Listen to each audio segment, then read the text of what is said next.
தமிழுக்கு நிகர் தமிழே, தமிழனுக்கு நிகர் எவரே. 2 அடியில் நம்மால் எதுவும் செய்ய இயலாது என்று எண்ணும் மனிதனிடத்தில் 2 அடி குரலில் எதையும் நம்மால் செய்ய முடியும் என நம்பிக்கையை ஊக்குவித்தது திருக்குறள்.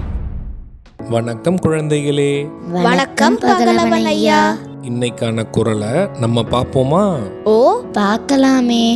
சரி, பாடத்துக்குள்ள போலாம். இன்னைக்கான குறள் அதிகாரம் 77, படை மாட்சி. குறள் எண் 767. தார்த்தாங்கிச் செல்வது தானை தலைவந்த போர் தாங்கும் தன்மை அறிந்து. ஐயா, நீங்க சொன்ன இந்த குறளோட பொருள் என்ன? இதுக்கான பொருள், பகையரசன் போர் நடத்தும் வழியறிந்து அதற்கேற்ப படை நடத்தி செல்வதே படை வீரனின் பணி ஆகும். இதுக்கு ஒரு உதாரணம் சொல்லுங்களேன்.